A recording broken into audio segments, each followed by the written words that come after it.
Hey, thanks for coming. Welcome to the Love Shack.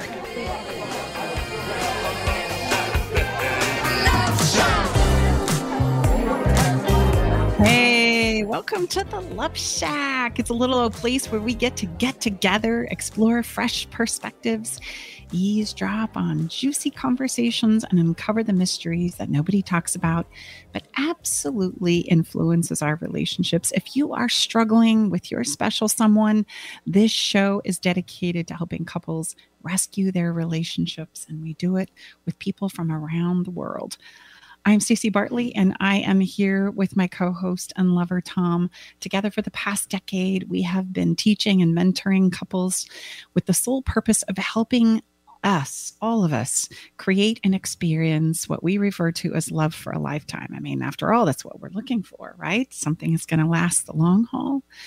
We do that in our relationships, both with ourselves and with others, using sound principles and skills. So welcome. It's great to be here with you today. Absolutely. I always appreciate you gifting us some of your most precious resource, which is time. Thank you again for joining us inside the Love Shack, whether it's live, whether it's on your favorite podcast place where you download your podcasts, on our YouTube Live, Facebook Live. It's amazing what technology can do. But no, bottom line is thank you. I know, Tom, you say that every time. We have an exciting episode, and it's I can't, that's all, my lips are locked. I can't share anything more. I bet if we were to go back and listen to all the recordings, we would hear you say, yep. It's our favorite day of the week. We love, and again, our intention, all kidding aside, give it away, honey. Come on, go ahead. I don't need to give it away today. Stacey and I are going to be going through a very, very significant and important framework and a brand new resource that we have for free, how to stop a fight in 20 seconds. And that's not being cliche. That is real, ladies and gentlemen. So grab your favorite beverage, take a pause, and really dig in with us. And this is good stuff. And it's a great, we're drinking our own coffee. We're right there with you. We're going to share a personal story about our relationship of a fight that we had not that long ago, so that we can look at it, we can dissect it, and we can break it down. I like to use examples from Tom and I's relationship, even though we have many client stories that sometimes we feed in. I prefer to honor the confidentiality of our clients. And so we use a personal story every chance that we get, so that you can also see that we're also on this journey with you, that we're just humans. And as I jokingly say, not really, to my clients, we do this because we need it more than most. It's a refresher course and a teacher for us again and again and again. And we're constantly trying to feed it through our relationship. And I'll just let everyone know it's all Stacey's fault, this fight we're going to refer to, but we'll act like it wasn't. Of course. Just kidding. So speaking about fighting, I mean, do you ever feel like all you and your partner are doing anymore is just fighting with each other? It probably goes something like this. You go round and round having the same argument, and instead of resolving anything, you both just feel really crappy, regretful, and lonely. It's an amazing thing when we look at fighting. It doesn't really take us anywhere good. Sure, there's the outliers where all of a sudden something pops out that's needed to be said for a long, long time in a fight. But unfortunately, in order to get that little gem, we have to get through all the stuff that breaks our hearts, that causes us to feel like the relationship doesn't matter, that we don't matter, or that your partner isn't in a place where they can show up for you. I can't tell you how many clients I see individually that say, Stace, that's never going to work. My partner won't do that. My partner's not capable of that. And I say, well, okay, I understand that you've come to this conclusion, but what do you say we give it a try? And so we come to these conclusions about ourselves, about our partners, about what our relationship is capable of. And unfortunately, we live by that, whatever it is. We will adhere to that belief because that's what we do as human beings. A fight is a place where either someone has said something that hurts your feelings, or maybe you've been the one that's said something that's hurt somebody else's feelings. And the eventual aftermath of any fight, if we look at it, is regret, because it's almost like the regret is more painful than the fight that was happening or taking place itself. And have you ever felt like roller coaster ride is happening? Like you get on to a conversation and out of nowhere, all of a sudden you're on this roller coaster of a fight and you don't know where it's going to end or where it's going to take you, but you don't feel like there's anything you can do about it. That's really indicative of a fight as well. So today in the Love Shack, Tom and I are going to share his personal story. We're going to dissect it down so that you can understand that there is actually a progression of a fight. And then we're going to show you how absolutely you can stop it in 20 seconds or less. So stay with us. We'll be right back. It's going to be good.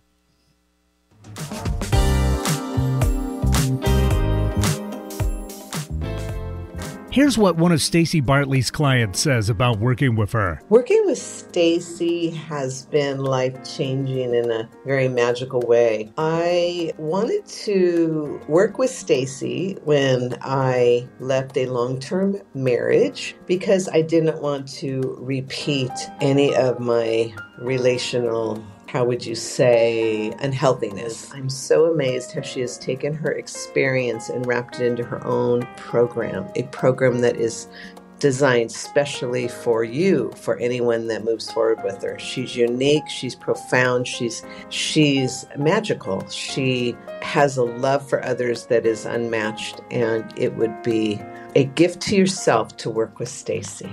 Learn the simple 3-step system to rescue your struggling relationship by registering for Stacy's brand new free workshop. Reserve your seat by going to stacybartley.com/workshop. Are you ready to venture off the beaten path, expand your mind, raise your consciousness, and open your heart? Allow me to entice you with interviews with amazing souls from around the world. Indulge in history, mystery, science, and spirituality.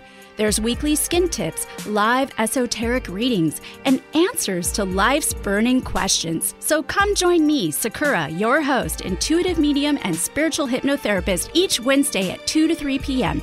right here on KKNW for Love from the Hip. Hi, I'm Nathan Mumm, host of Tech Time Radio with Nathan Mumm on KKNW. Tech Time Radio's live show is Saturday from 4 to 6 p.m. And you can always check us on the web at techtimeradio.com. Our segmented stylized radio gives you the breaking news before it hits mainstream media. Join myself and Mike Corday as we'll make you laugh. That's good. So, Hooked on Phonics worked for you, didn't it? It did, just a little bit.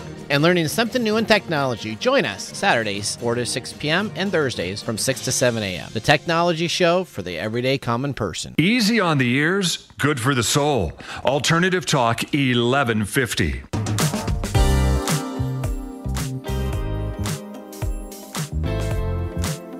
Welcome back, everybody. Tom and Stacy Bartley. We are your hosts of Love Shack Live. Thanks for spending some time inside the Love Shack today for a very, very significant conversation, how to stop a fight in 20 seconds or less. Mm-hmm. It's real. Honestly, it's real. I promise you by the end of this episode, you're going to know. It's simple, not necessarily always easy, especially when we start, but it's not hard. These are not complicated processes or words we say. Many times it's simply the sequence in which we say them is the dramatic difference. Mm-hmm. And it doesn't start with, hey, we need to talk. That's not a great setup, right? That's going to almost ensure that you're going to absolutely hit a wall of defensiveness. So what do we do? Before we start to talk about the solution, let's talk about what a fight is and the progression of a fight. It's important for us to understand that because it's only then that we can start working and understanding a fight. Otherwise, we feel like we're kind of jumping on that roller coaster ride and we have no idea where it's going to take us and we have no idea how to get off. Right? Have you ever had that feeling as you jump onto a roller coaster ride? You're kind of a little nervous. You're like, okay, I'm not quite sure what the experience is going to be here. And then in the middle of the ride, you had no idea. You can't get off. So you just have to let go and let it take you wherever it is you want to go. That's kind of how we feel about fighting, isn't it? Like once we get on that ride and once it starts taking on progression, we have no idea what to do and how to abort it. And then we just get the leftover result, which is never good. Let's just think about that for a minute. Has a fight ever given you an epiphany about, okay, I understand now. I get it. And again, we're not disregarding that, maybe that immediate dopamine hit that you get for, maybe how you sense, I showed him or I showed her. And again, please understand, don't go anywhere. We're not advocating and going to teach you how to be, a doormat. That is not at all what we are talking about. There's simply more effective ways to navigate this. Mm-hmm. And you don't have to just wait until the end of the roller coaster ride and then try and clean up the aftermath where everybody feels regretful because of the things we said, the way we showed up, the things that we did in the heat of the moment, reacting to whatever was going on. Everybody feels crappy at the end of it and nothing was really ever resolved. And so then we make it up that, okay, we can't talk about that. We can't go there. That was horrible. We're never going to do that again.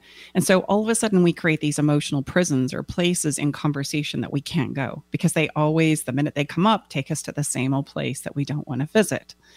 And so I want you to understand the progression of a fight today, but we're going to do it through our own story. We promised in the beginning that we were going to share a story of something that happened for us recently. So we're human beings, and in our relationship, we struggle with the same things that we teach.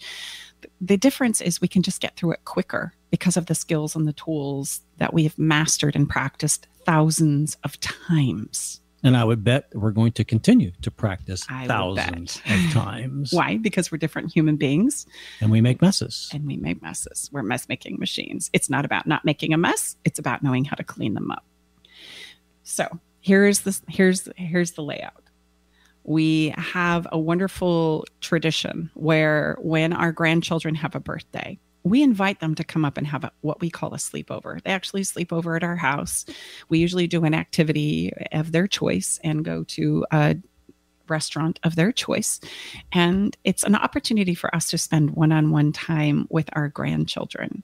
And it's really a time that we generally look forward to. Except for this particular time where we had a granddaughter sleeping over. Unbeknownst to me, and this is important, we'll highlight this in the progression. Unbeknownst to me, Tom was not feeling it. Tom was not really feeling the party. And later it comes, he looked like he was playing along like he was, and that everything was fine. And so, of course, as tradition has it, the granddaughter's going to choose the restaurant, and we're going to schedule a time. Her and I spend the day together while Tom is doing what he does best, work. Just in the spirit of full disclosure, is it okay, babe, if I disclose the fact that you're kind of a workaholic? Yes. Okay. Absolutely. Okay, good. Okay, so Tom's very much a workaholic. Anything you want to add there? Very intense, ladies and gentlemen. Okay. Let's be adult-like and get things handled. No, I mean, I'm blessed and grateful. Outside, in addition to supporting our wonderful body of work, I'm blessed and grateful to say I've been a very successful real estate appraiser for almost 25 years now here in the greater Sacramento area. Mm-hmm. So a lot of pressure, a lot of deadlines, very intense. So our granddaughter and I spent the entire day together, her and I, which was glorious, while Tom had the agreement and the commitment that he was going to work for the day, and then he was going to meet us downtown, our little town, for the restaurant of Cerie's choice. So the time comes, and Cerie and I are at the restaurant, and there's been several communications via text, and even when we left the house about, are you coming? Oh, are you coming? Yeah, I've just got this 30 one minutes, thing. 30 minutes. Just give me another minute. I'll be right there. And so Cerie and I go ahead of him, and we're sitting down at the little restaurant, and I even order him a beer, right? And I'm now texting him, are you coming? Are you coming? Are you coming? Are you coming? And then there was this moment in the texting where I realized he wasn't coming. Not because he didn't say he wasn't coming, but I just realized he was going to play this out like he wasn't coming. He wasn't going to show up. And it was the having to tell my granddaughter that Grandpa's not coming. That was the tough part for me. And that was the part that really incited the emotional, upset inside of me. Like, man, okay, this isn't okay. Because then my granddaughter goes places like, well, why aren't I as important as work? Why aren't I as important to, he made it for so-and-so and so-and-so and so-and-so's birthday, right? What about me? And we know that we go those places as human beings, right? And so that's where my heart started to go, which only fired me up about Tom and thinking, how could you do this, right? After all we do and love of our family and contribution, and this was planned and it was laid out and you knew, and I tried to be as, accommodating as possible, you didn't make it. And by the way, this is a new thing for us. I had never not had Tom make it to a party, to a gathering, to a dinner, to anything that he had committed to do. And so this, for me and my experience personally, was a whole new level of what's going on here? So needless to say, my granddaughter and I completed dinner, and I tried to, as we do, play it off like it's okay, and she's loved and she's appreciated, and tried I made to it down as there best I like can. when you guys. You never made it down there. No, I did. I made it down there, but it was after you guys had long finished your dinner. Oh, okay. Yeah, it was quite delayed. And at this point in time, I was unhappy. I was very unhappy. And so we weren't going to handle this in front of her, right? We were trying to do our best. I was trying to do my best. I'll speak for this personally, to handle my upset with us, adult-like, as we try and do. And we had the sleepover, and it wasn't until the next day when our granddaughter was taken home. And I remember very much, you chime in here too, babe. I remember folding clothes, and we weren't talking. There wasn't a whole lot said. We'd kind of just let it simmer for a minute. And actually, we had more family coming over that night as well, which was also very much pre-planned. I will just say, both of these were very, very pre-planned. So there was no suddenness of this engagement, if you will, this scheduled time with family. But we had, my brother and his partner coming over, again, a long time scheduled that next night. Mm-hmm. And this so not a lot of time, to recover. We have a big family, Yes, and we love to interact with our family. So this happens quite frequently. This isn't something that's odd either. So I remember I was folding clothes, and it just happens to be in the same space that Tom is at his desk working. And I noticed that the more I saw him working, the more fired up I got, because I'm angry that work seems to sometimes trump things that I feel are more important, right? Like our family, like relationships, like communication, those kinds of things. And now, as you guys know, Tom's a very engaging, wonderful guy if you can peel him away from work. And at this point in time, I still hadn't said anything. I'm still trying to figure out how to show up, say what I need to say. And I can't take it anymore. I'm to the point where I'm as we talk about being, I'm at my max. I can't take in any more thoughts or difficult emotions. I can't stand him standing on my emotional toe any longer without saying something. And because I had waited so long, I got teary. I started to cry. And I said, what happened last night is not okay. That is so hard for me to wrap my head around, right? And Tom immediately stopped what he was doing and turned and faced me and said, tell me what's going on. Now, we'll go back and we'll point out some key places here, but that was one. I'm just going to put a little arrow right there. And he just let me share what was on my heart and what was hard and what was difficult and what hurt my feelings and where I was at and what was playing out in our body of work, what we call our movie. There was a place I was living, and I had connected some dots, and I was hurt because of several things. And he immediately stopped doing what he was doing because he could tell I was really upset. And he just turned and faced and let me say so. And by saying so, of course, then he had a lot of emotions about what was being said. And he felt misunderstood and unappreciated. He felt like I didn't understand where he was coming from as well. And that was true. And so thankfully, because we have skills and we've practiced these things, I was able to give him the opportunity to talk about why this had happened. And then there was this wonderful moment where we cleaned up a mess, which was what? You take it from there. Yeah, I would say, 15, 20 minutes. And again, we had a timeline, again, because, we try to be respectful of everybody's time because it is our most precious resource. I always open the show with that, and it's true. That's the only thing that we don't have any, it's a finite resource, at least in this incarnation or whatever our belief system is. But so we had other people, and even Stacy had mentioned maybe we need to tell them it's not going to work out. And I said, no, I don't think that would serve any of us. I think we can get through this. And so, no, when I could tell that Stacy was very upset as she shared. So again, the greatest gift that any of us can give anyone, in my opinion, is our time. Our true attention, our presence is a present. That is not cliche. Think about it, because think how often we don't feel like we're heard, acknowledged, and appreciated. So I could tell that this was really, and I was a hot mess anyway myself. So I stopped what I was doing. The greatest thing any of us can do is look someone in the eye, put our device down, and truly give someone our attention and presence. Right there will change the game. And yeah, so we both, because again, we drink our own coffee, and we develop these practices and frameworks for ourselves first, and then we teach and mentor our clients. We each gave ourselves the opportunity and permission and safety to share from our hearts without judgment, without interruption.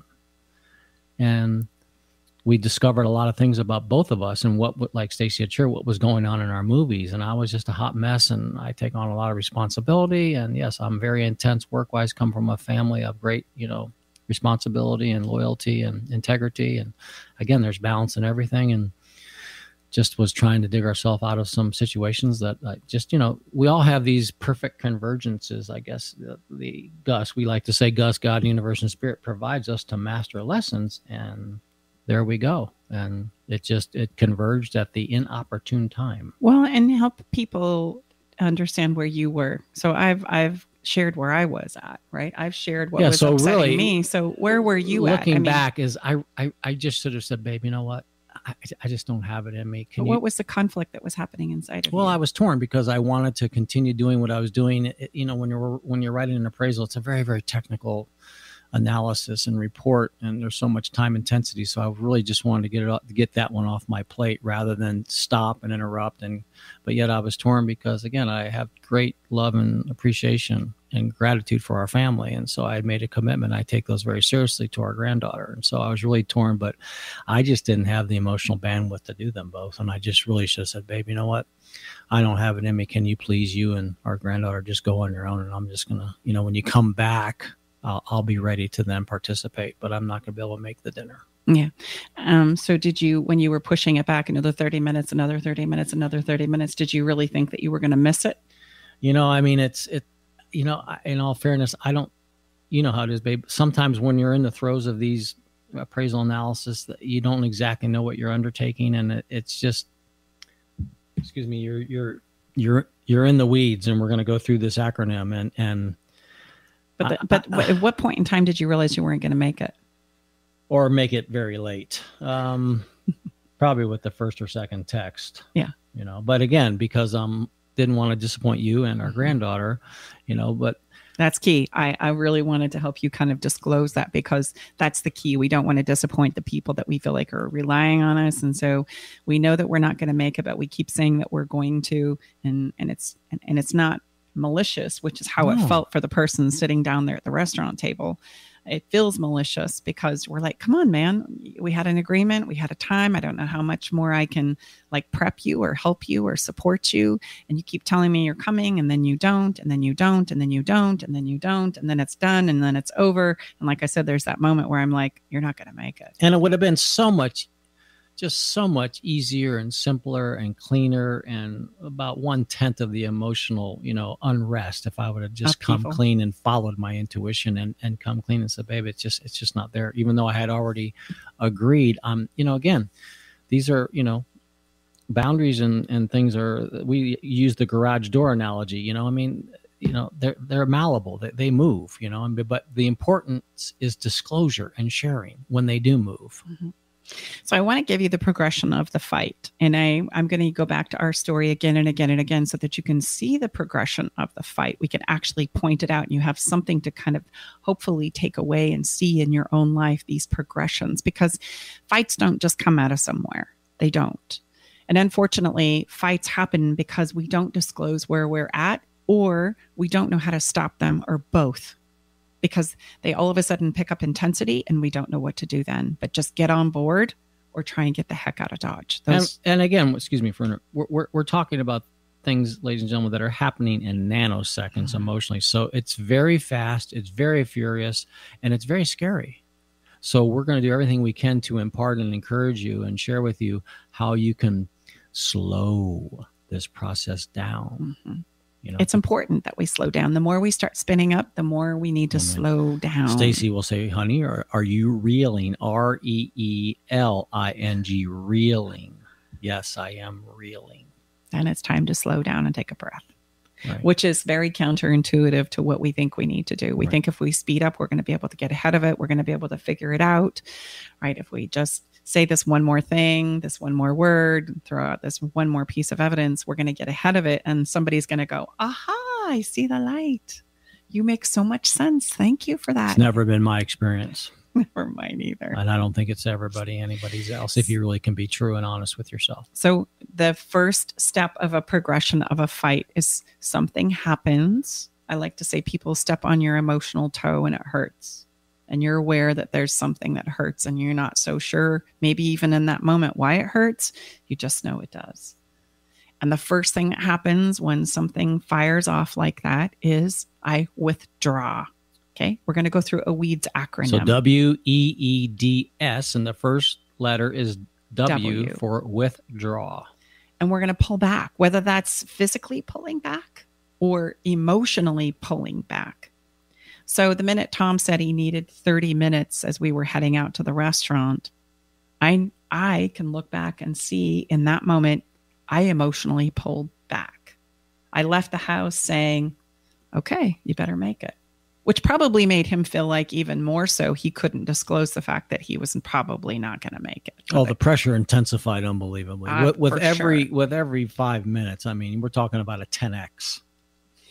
Very well said, babe. It's so true. So I left looking at him like this.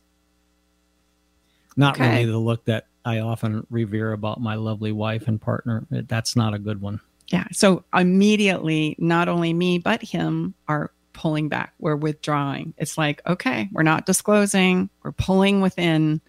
We're cutting ourselves off. And there's an emotional withdrawal there, right? It wasn't okay, I look forward to seeing you in a minute. Okay. Right. I'm excited. This is going to be great. It was you better show up. Okay. That was my emotional withdrawal. And his too. He looked at me and I could tell that as we walked out of the door, he was really grateful we were gone. So that's withdraw. Now we're into progression. I'm sitting down there at the restaurant with my granddaughter and I'm texting him. 10 minutes has gone by. Where are you? I thought you were going to be right behind us. And now he's starting to he's wanting to buy some time. Things are going to now progress to the E of WEEDS. The first E. Mm-hmm. You want to tell them what it is? The first E is escalate. Mm-hmm. Things start to escalate inside of yourself. Like, I swear. I'm sitting down there thinking, oh. If she texts me one more time, I'm going to cancel her cell phone. If he doesn't make it, I swear. I'm going to be so upset. And then you're trying to do the flip side of that, which is kind of talk yourself down, right? It's going to be okay, right? I'm going to order a beer for him. He's telling me he's coming. He's never not shown up. It's going to be okay. Just take a breath. And why is it invariably when you're under that kind of pressure, nothing is going well? It's just like, you speed up to pass a car and you get in front of them and then you reach the red light and you just a car's right behind you. Like so true. It didn't do a whole lot good to speed up. It's so true. Really, And it is a fascination as things start to escalate that other things start to go awry. Yeah. I mean, Gus, God, Universe, Spirit, we always say has an incredible sense of humor. And this escalation happens within us as we get more and more plugged in. It can also happen within our communication, right? If we're communicating, and Tom and I weren't at this point in time, but if by chance we were, the voices go up, the words and the intensity goes up, and everybody can feel it. It's like an ether in the air where, okay, this is picking up speed. Here we go. And this is about the time in the roller coaster ride we go, oh, keep your arms and hands inside the cart. I have no idea where this is going to take us. All I know is I'm on board because I have a lot to say. I have a lot of emotion. I'm not quite sure what it is, but man, I can tell you I'm getting plugged in. So let's go. Let's rumble. Okay. Absolutely. And all of us will try and stay engaged in this moment. I say all, 99.9% of us will, right? Well, try and stay engaged. And quite frankly, we don't know what else to do. We don't know what else we to don't do. know what else to do. And then we get to the second E in WEEDS. And the second E in WEEDS is a fascinating place. That is expose and or explain. Mm-hmm.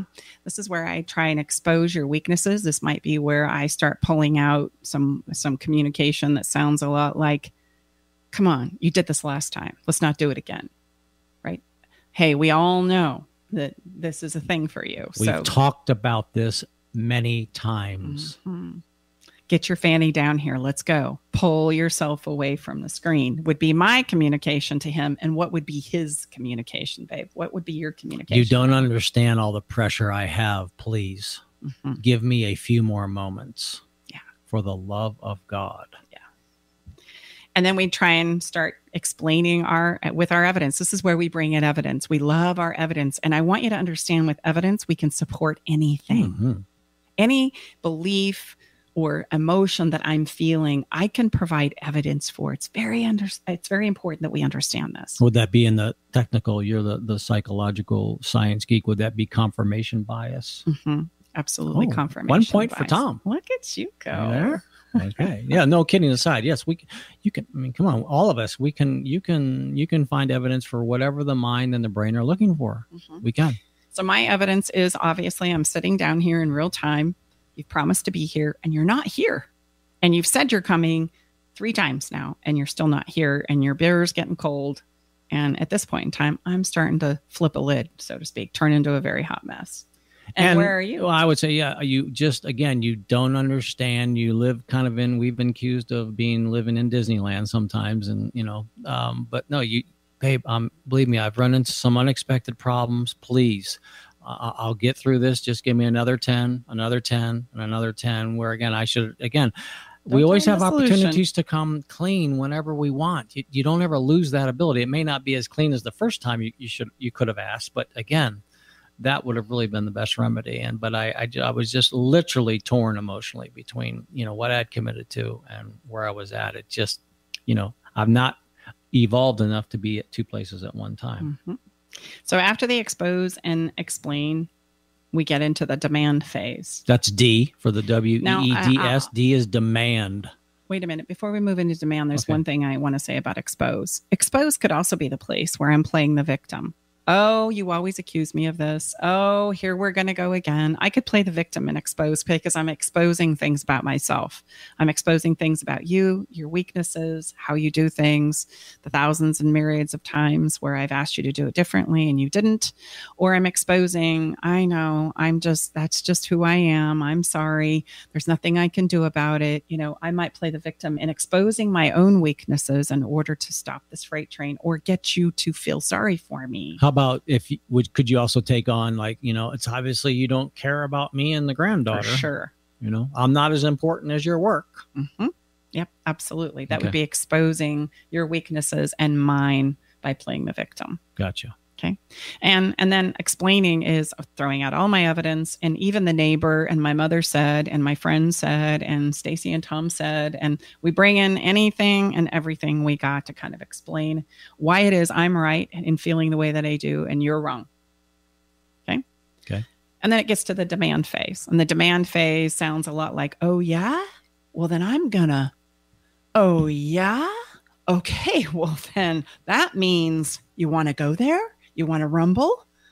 Or it could be, you better get your fanny down here like right now or else. Demand is the or else part. This is where we try and really leverage, like we've lost it and it better be this or else. Said another way is like we think punishing, this person, punishing the pain. Joe Polish is a man I have great respect for. He said, none of us can punish the pain out of him, because I can tell you, ladies and gentlemen, I was feeling horrible right now. So there was nothing that Stacy could have shared with me if she chose to go the demand route that would have made me even close to however I was feeling like nowhere, nothing good. Like, man, what the heck? You are a hot mess and you have overcommitted, and you better right this ship fast the best you can. Well, and if somebody leverages you like that, right, you know now, as we're disclosing where we were each at emotionally, thankfully we didn't leverage. This is where the progression stopped for both of us. Okay. But had it done so, because I have, not knowing better, done this many times in my life, gotten to the demand stage, it's this or else. This or else means that you're going to do this, or else I'm going to punish you. I'm going to create a consequence. And we use things like sex, intimacy, communication. This is where we say, I can't talk to you for 3 days because you won't do this. You won't apologize. You won't, show up. You won't.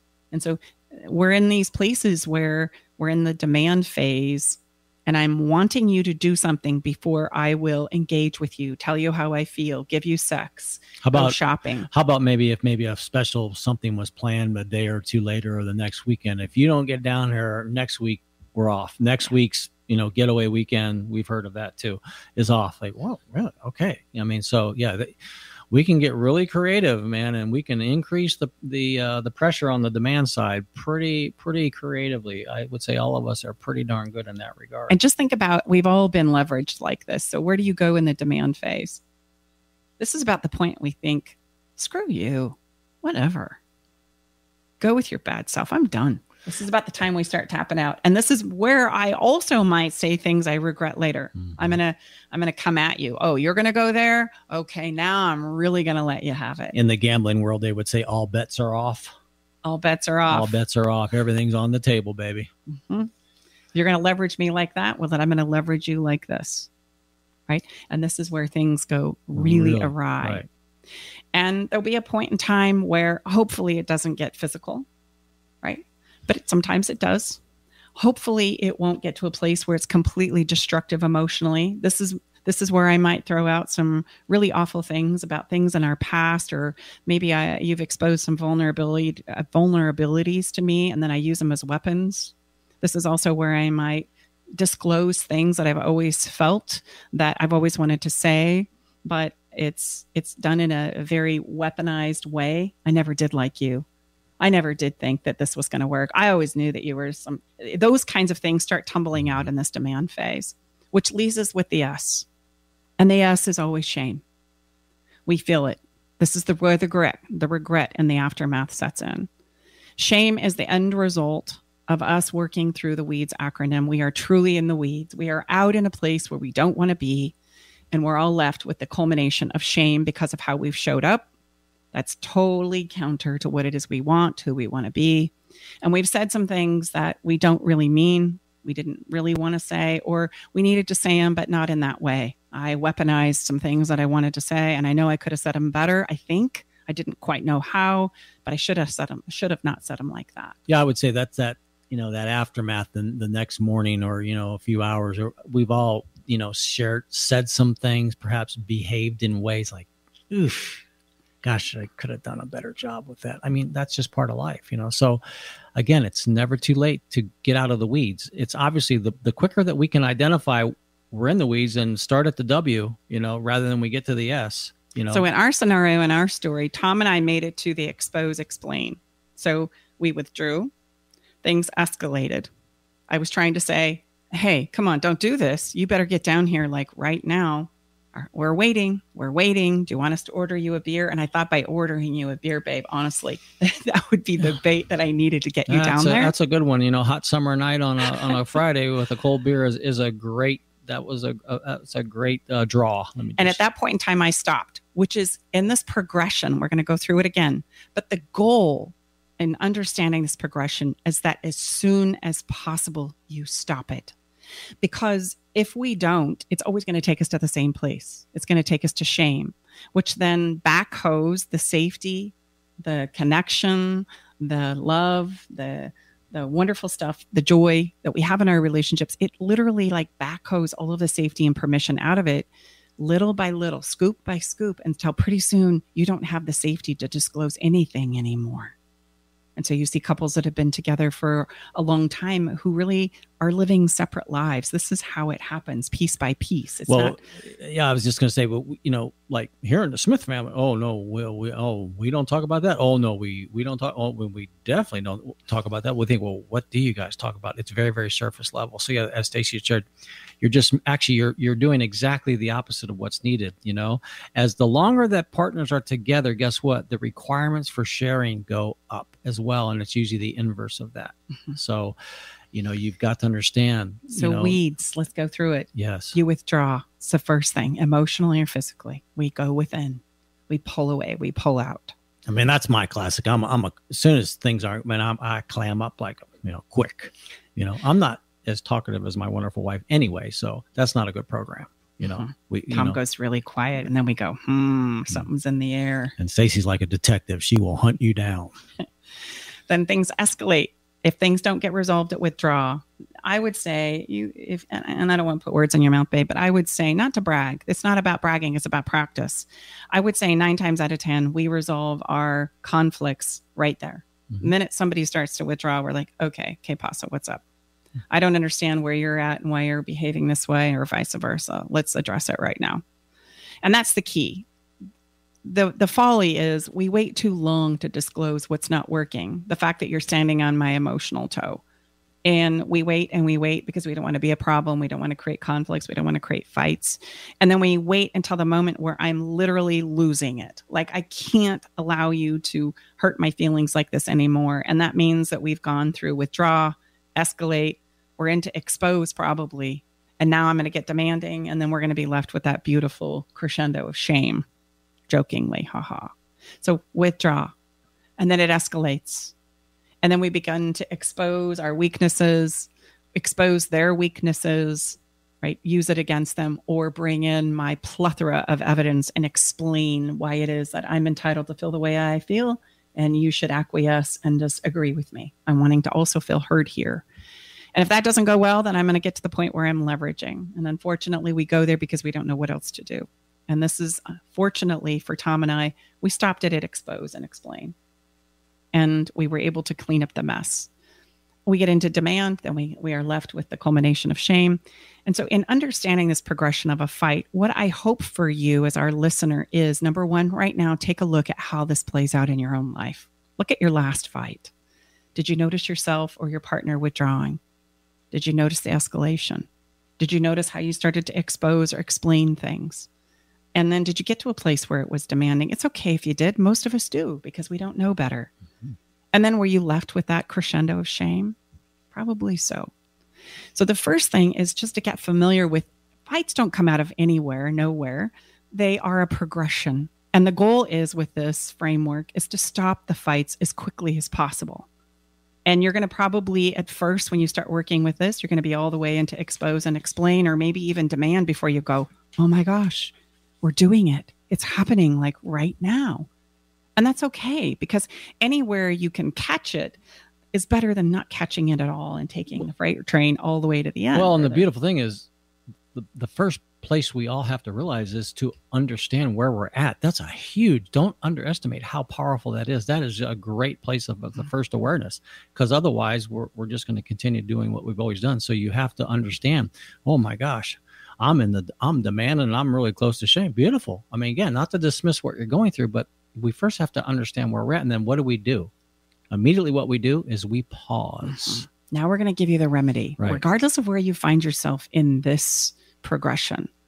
It's important that the way to stop it is to slow down, to pause. And it's so hard. It sounds so easy. I can say it to you in one sentence, but the emotional experience of it is so painful. Like, because you think that one more word, that one more piece of evidence, that one more comment, that leveraging thing that I'm going to use against you is going to work. And you're going to finally see the light. Oh, doesn't work like that. Has it ever worked? Just ask yourself, has it ever worked? No.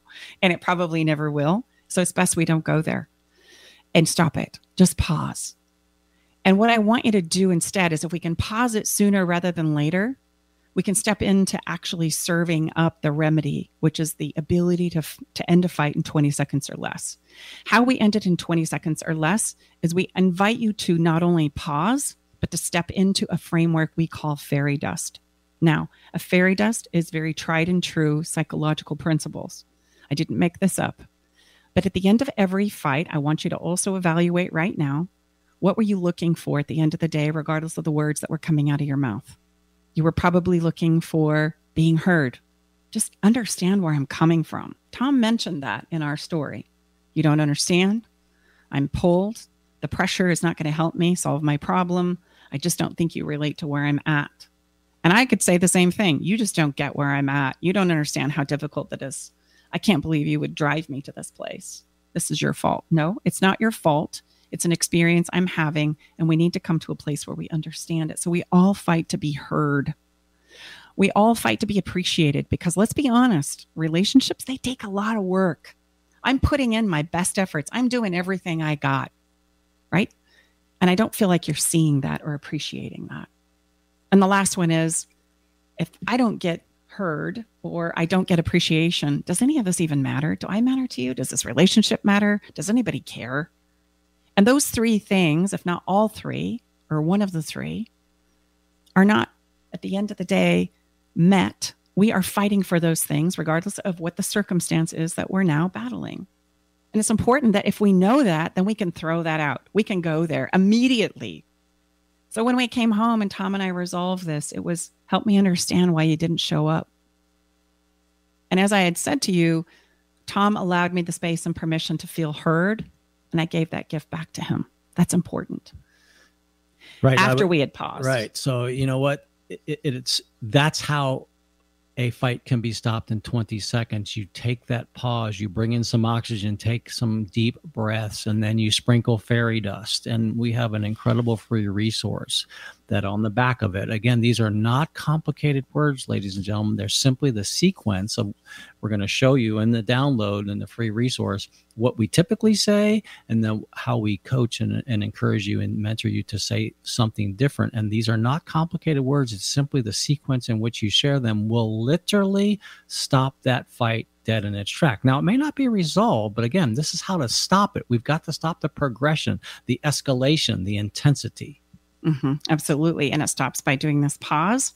And then instead of saying things like, shut up, leave me alone, you're never home anymore, what's going on? Are you okay?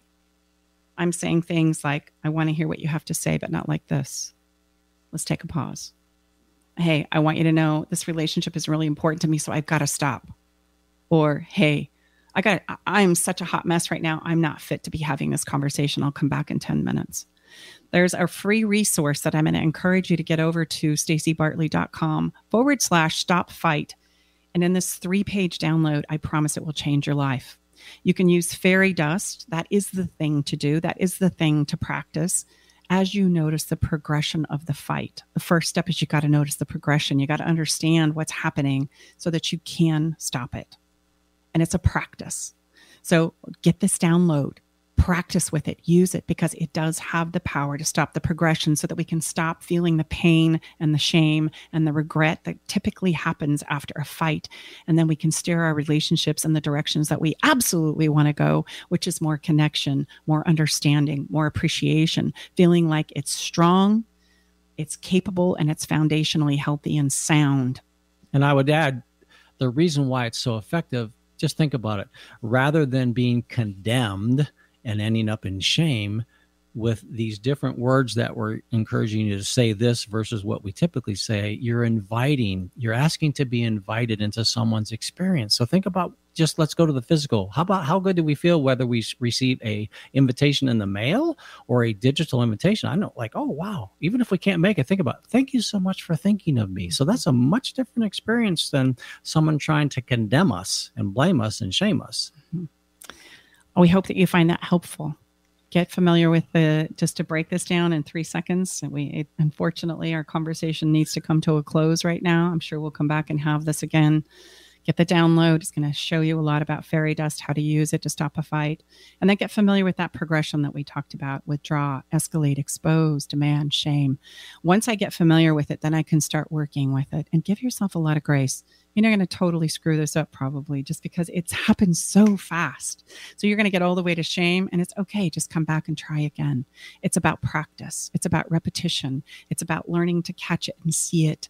And then you can stop it sooner and quicker with a little sprinkle. And if you need some help, which oftentimes we do, that's what we do. We're very good at bringing safety and permission around a situation, around couples where it doesn't exist. And that's exactly what we do. So we'd be honored to serve you. Yeah. So let's take a break, and then we're going to come back and have a little bit of fun. It's time to shift gears here. Let that all sink in. We'll be right back, and we'll do a little follow some fun.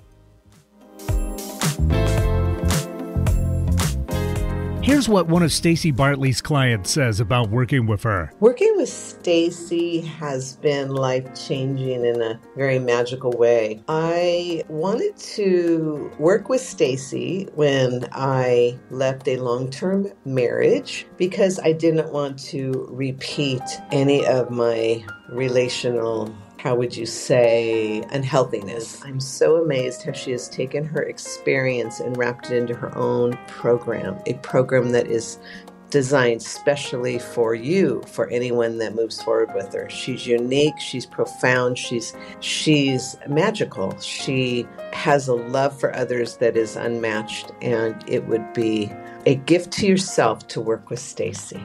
Learn the simple 3-step system to rescue your struggling relationship by registering for Stacy's brand new free workshop. Reserve your seat by going to stacybartley.com/stop-fight. www.techtimeradio.com/workshop.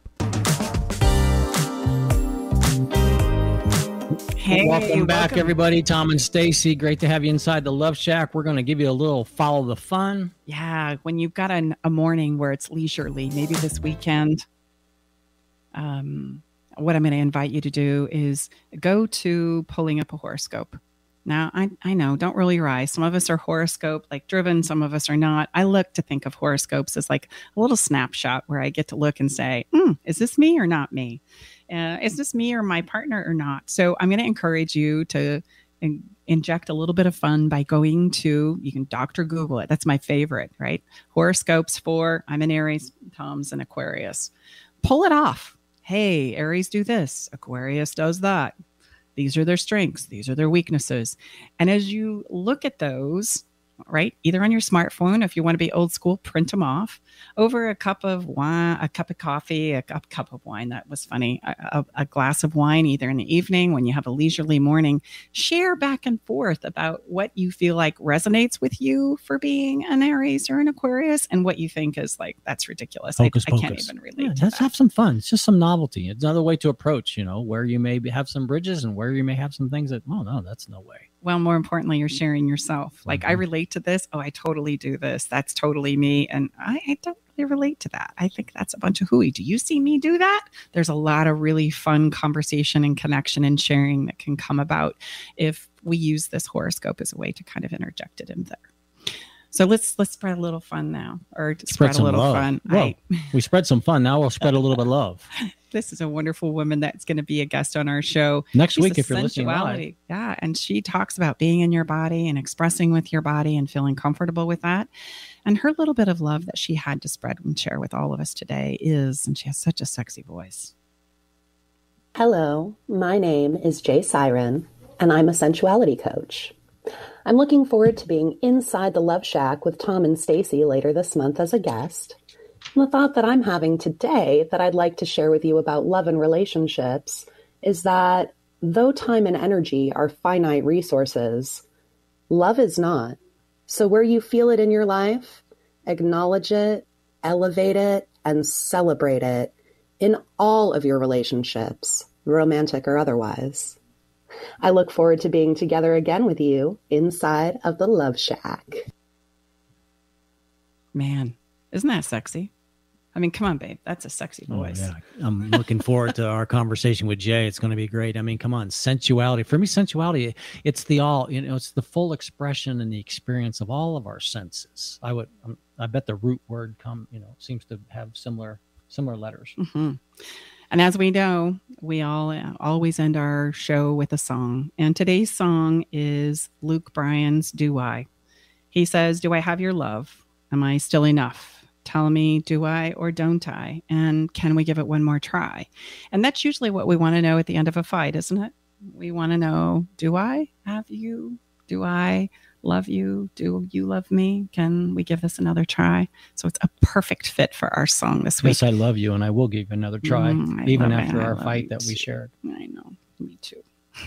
You can access that playlist on any of our places where you find our podcast.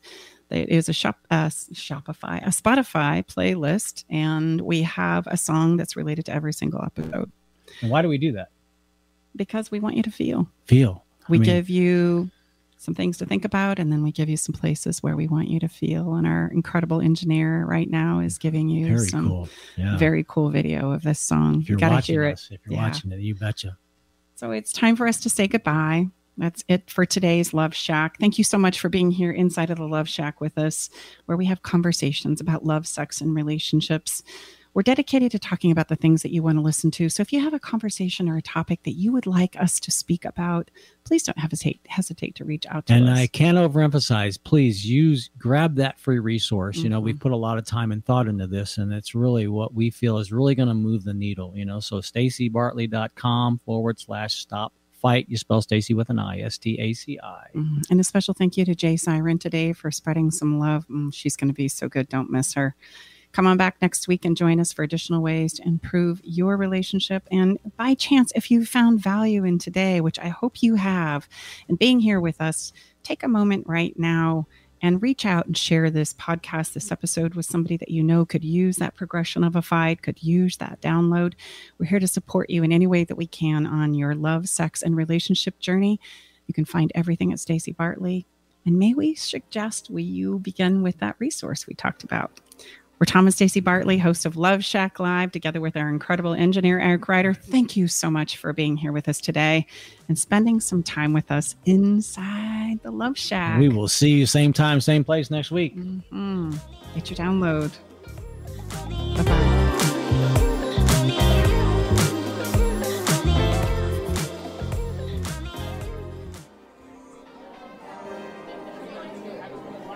Thanks for joining us today in the Love Shack. We hope you came away with something that made your toes tingle. To learn more about everything you heard on today's show, go to staceybartley.com/podcast. Love the show? Help us spread the love by sharing the show with others. Okay, everybody, time to go. We gotta close the doors to the Love Shack for this week. You don't have to go home, but you can't stay here. Come back next week, though, and join us for another edition of Love Shack Live with Tom and Stacey Bartley.